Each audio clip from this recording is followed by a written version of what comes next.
Je m'appelle Denis Mukwege. Je viens d'un pays le plus riche de la planète. Pourtant, le peuple de mon pays est parmi les plus pauvres du monde.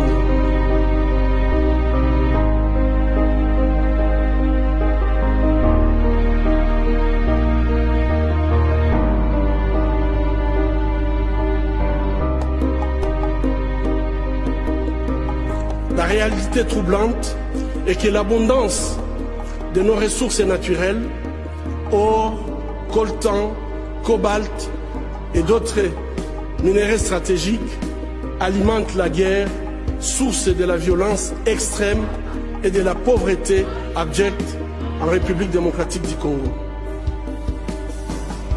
Nous aimons tous les belles voitures, les bijoux, les gadgets. J'ai moi-même un smartphone. Ces objets contiennent des minéraux qu'on trouve chez nous, souvent extraits dans des conditions inhumaines par des enfants jeunes qui sont victimes d'intimidation et de violences sexuelles.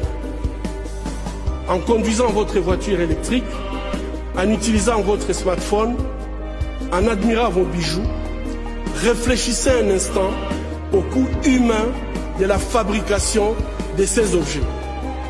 En tant que consommateur, le moins que l'on puisse faire,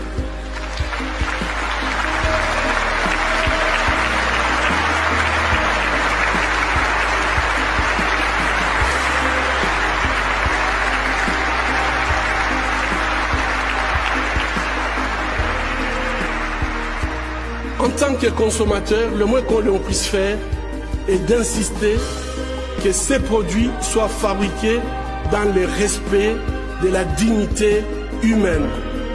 Fermer les yeux devant les drames, c'est être complice. Un jour comme les autres, l'hôpital a reçu un appel. Au bout du fil, un collègue en larmes implorait: s'il vous plaît, envoyez-nous rapidement une ambulance. S'il vous plaît, dépêchez-vous. Ainsi, nous avons envoyé une ambulance, comme nous le faisons habituellement. 2 heures plus tard, l'ambulance est revenue. À l'intérieur, une petite fille de juste 18 mois. Elle saignait abondamment et a été immédiatement amenée en salle d'opération. Quand je suis arrivé, les infirmières, toutes en larmes,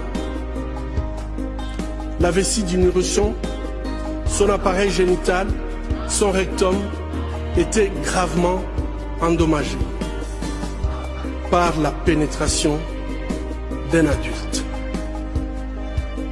Nous prions en silence. Mon Dieu, dites-nous que ce que nous voyons n'est pas vrai.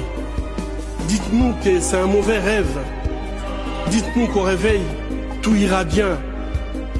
Mais ce n'était pas un mauvais rêve. C'était la réalité. C'est devenu notre nouvelle réalité en République démocratique du Congo.